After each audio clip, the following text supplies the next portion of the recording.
This is Democracy Now!, democracynow.org, The War and Peace Report. I'm Amy Goodman. We begin today's show in Mexico, where voters have elected Andrés Manuel López Obrador to be Mexico's next president. The former mayor of Mexico City, who is known by his initials AMLO, will become Mexico's first leftist president in decades. López Obrador ran an anti-corruption, anti-violence campaign and has vowed to expand pensions for the elderly, boost spending for social programs, and increase grants for students. On Monday, López Obrador and President Donald Trump had about a half-hour phone conversation, according to Trump, discussing immigration and trade. This is President Trump calling on Mexico's president-elect to collaborate on border security and NAFTA. I think he's going to try and help us with border. We have unbelievably bad border laws, immigration laws, the weakest in the world, laughed at by everybody in the world. And Mexico has very strong immigration laws, so they can help us. López Obrador captured 53% of the vote, more than twice that of his closest rival. This marked his third time running for president. López Obrador's victory comes after the most violent electoral season in modern Mexican history. At least 136 politicians have been assassinated in Mexico since September. For more, we go to Mexico City, where we're joined by John Ackerman and Irma Sandoval.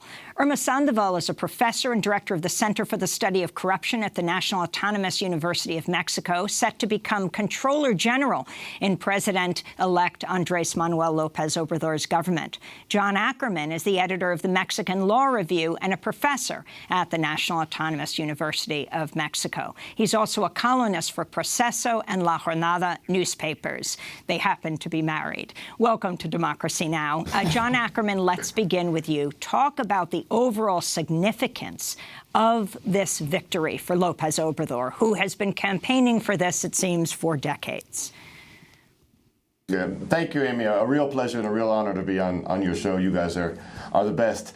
Yes, López Obrador has been struggling for this, and the entire Mexican people have been struggling for democracy for decades. We supposedly had democracy in the year 2000 when ex-Coca-Cola executive Vicente Fox came into power. But he, within a few months, basically cut deals with the old authoritarian regime and has really failed the Mexican people, not only him, but also his successor, Calderón, and of course, Enrique Peña Nieto in the last 5 or 6 years has really generated a vast crisis in corruption and violence and censorship and repression of social movements. And finally, this Sunday, July 1st, the Mexican people have really come up in a peaceful revolution.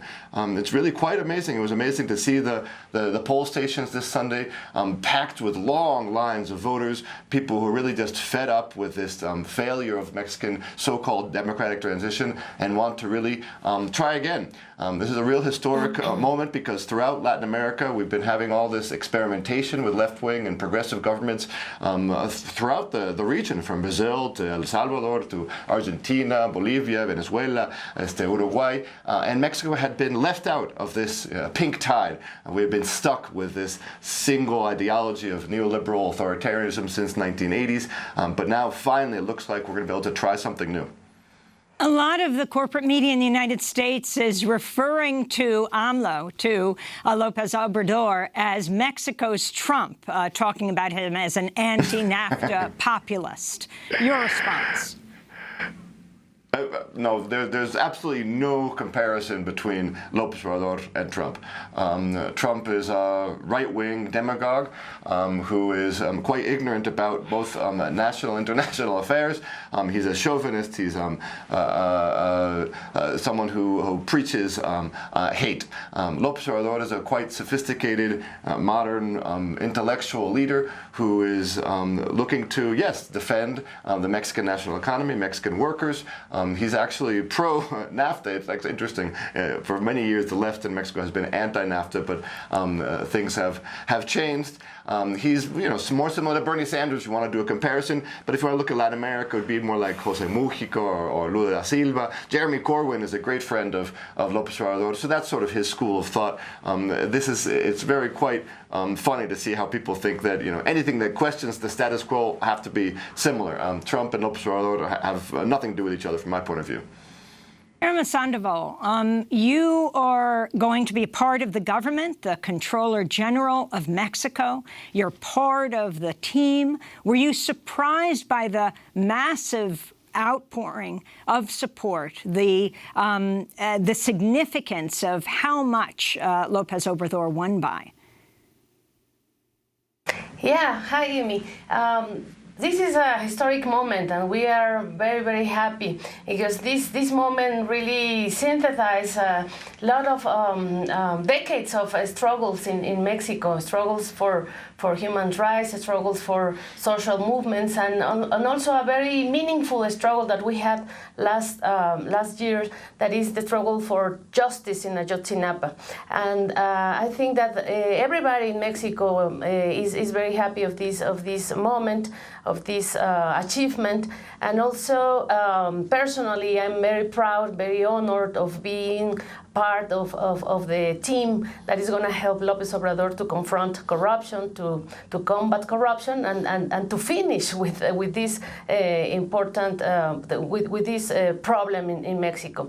The meaningful is huge. The meaning is huge precisely because López Obrador, as you may know, as your audience is aware, has won in the past. And in the past, he proclaimed himself as the legitimate president with no legal respect. But in this moment, it's the contrary. He's going to be the legal president, the President López Obrador, with the highest level of legitimacy in modern history. So we are all very, very happy, and I'm sure that we are going to get the goal of finish corruption in our public life. And Irma Sandoval, talk about the role of women in the election of AMLO. Well, it's very important. The general coordinator of his campaign, of López Obrador campaign, was a very prominent entrepreneur, and Tatiana Cloutier was the coordinator of his campaign, and the 50% of the cabinet that he offered is composed by women. So I'm very proud of that also. I think that the López Obrador is the politician that has offered the real feminist legacy for Mexican politics, because when he was mayor of Mexico City, half of his cabinet was formed by women as well, and in this occasion he's gonna repeat this experience. And Mexico City has elected its first female mayor, is that right, Claudia Sheinbaum? Claudia Sheinbaum is also a great leader, and he's going to be, I'm sure, the best mayor of Mexico City. I'd like to ask about how President-elect Obrador is likely to tackle drug violence in Mexico. He spoke briefly about how he would do this on Sunday. Cambiará la estrategia fallida de combate a la inseguridad. The failed strategy to tackle insecurity and violence will change. More than using force, we will attack the causes that create insecurity and violence. La inseguridad y la violencia. I am convinced that the most efficient and most humane way to confront these evils necessarily demand we combat inequality and poverty. John Ackerman, how exactly is López Obrador going to do this, and what role does the United States play in this as well?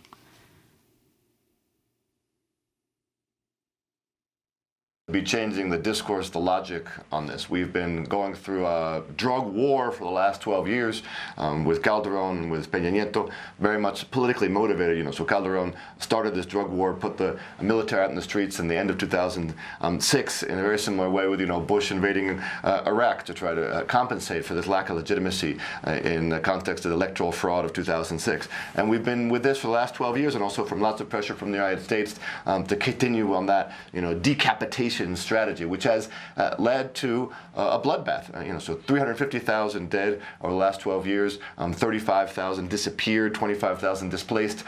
So now López Obrador is talking about peace instead of war. So that's just changing the discussion. Now, what he's going to do concretely, he's talked about really going at the base of the support for the organized crime. So he's going to offer 3 million scholarships to youth, so that they can either have access to higher education or begin apprenticeships with businesses. Or on the other hand, there's also this generalized idea to support the countryside. So he wants to support the peasants. He wants to go for price supports for basic products from the countryside, and in general support and move towards a possible food self-sufficiency in Mexico. So we're not just importing and buying at Walmart. So Mexico is now the second largest Walmart country in the world. We're increasingly dependent on U.S. agro products, and so Mexico with this incredibly productive countryside. So supporting the peasants, supporting the youth, that would undercut the base support for the narcos, and in general trying to move towards a new strategy which is not based on the militarization, not fighting fire with fire, is what he says.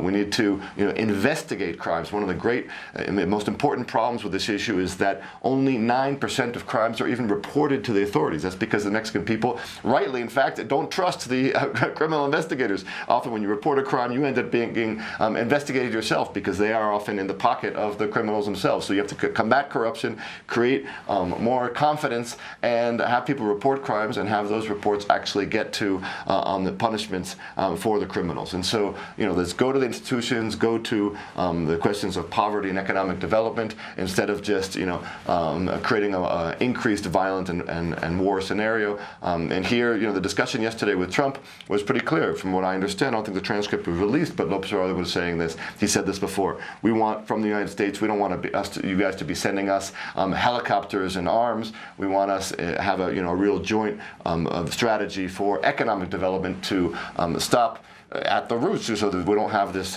incredible flow of migrants and they can make a living in Mexico themselves. I want to talk about the level of violence, as you were talking about, during the most violent electoral season in modern Mexican history. At least 136 politicians assassinated in Mexico since September. A number of journalists also killed in the lead up to Sunday's elections, including the reporter Jose Guadalupe Chancib, who was killed Friday night in the southern state of Quintana Roo. John Ackerman, the significance of this, at least 7 journalists recently killed in Mexico, not to mention this massive number of people who want to run for elected office. Yes, this is a very sensitive issue. Over the last 10 years, we've had 100 journalists assassinated. And as you said, during the electoral season, the last 10 months, over 100 politicians have been assassinated. This is really out of control. Last year, 2017, was the most violent year in Mexico for decades. Even 2007, 8, 9, the high point of the Calderon violence didn't get this high. We need an urgent solution. The Mexicans are willing to play their part.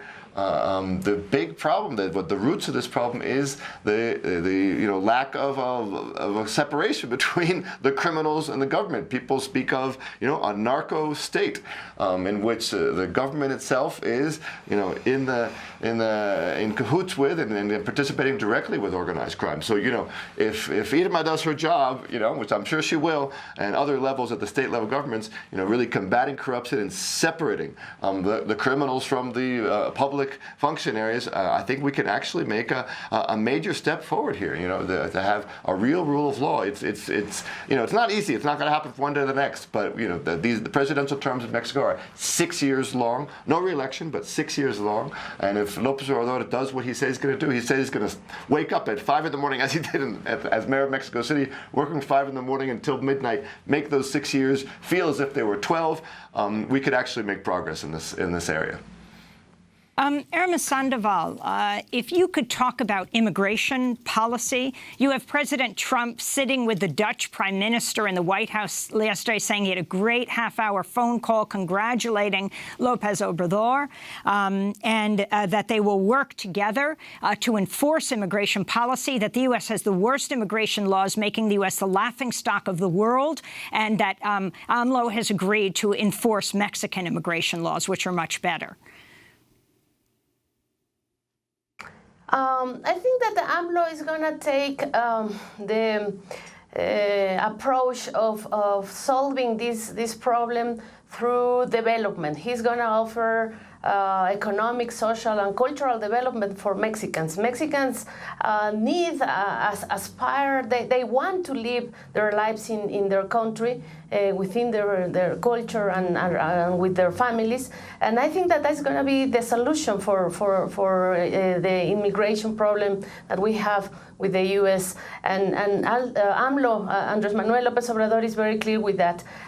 In terms of combat corruption, also we are going to try to struggle to combat impunity, because impunity is really the other side of the coin of corruption. To some extent, people are used to the levels of corruption, but what we really we cannot deal more with that is with impunity. And of course, if we combat impunity, we are going to solve injustice, we're going to solve poverty, we're going to also confront all the social troubles that generate the high flows of migration in our country. And so corruption, impunity, poverty, and other social challenges we're going to confront. And John Ackerman, this issue of whether Mexico will start deporting Central Americans for the United States before they make it to the United States?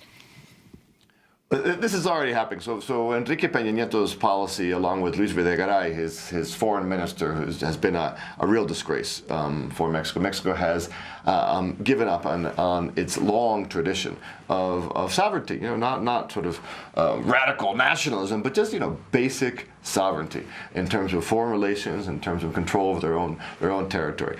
With Peña Nieto and Videgaray, basically they're taking orders directly from Trump. Well, not even from Trump, from Jared Kushner, and they have beefed up the southern border with the Plan Frontera Sur, and at the migration detention centers in Mexico, the biometric data from Central American and even Mexican migrants are going directly to the computers of the U.S. ICE offices. Now, obviously, there needs to be some collaboration, right? Economic, political. We share a continent, we share a region, but Mexico should. I'm speaking from my own personal point of view, but Mexico should recover some sort of basic sovereignty and shouldn't be acting as the border patrol, extended border patrol of the United States.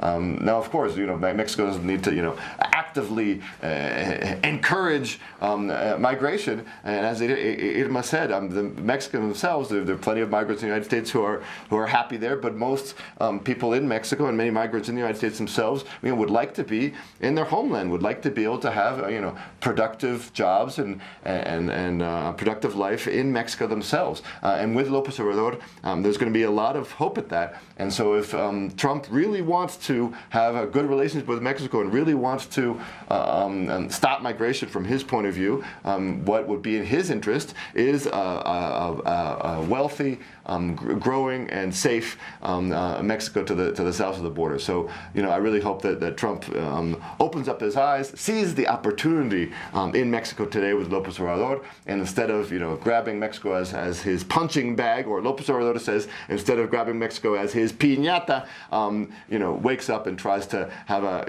more respectful relationship with Mexico and with Mexicans, and I think then we can move forward as a more productive and peaceful North America and Latin America. I want to thank you both for being with us. John Ackerman is editor of the Mexican Law Review, columnist for the Mexican papers Proceso and La Jornada, and Irma Sandoval is set to be Comptroller General in the new government of President Andrés Manuel López Obrador. This is Democracy Now! When we come back, Democracy Now! Takes you to the border. over the bridges into the airports? What's happening with the separated families, with immigrants trying to apply for political asylum? Stay with us.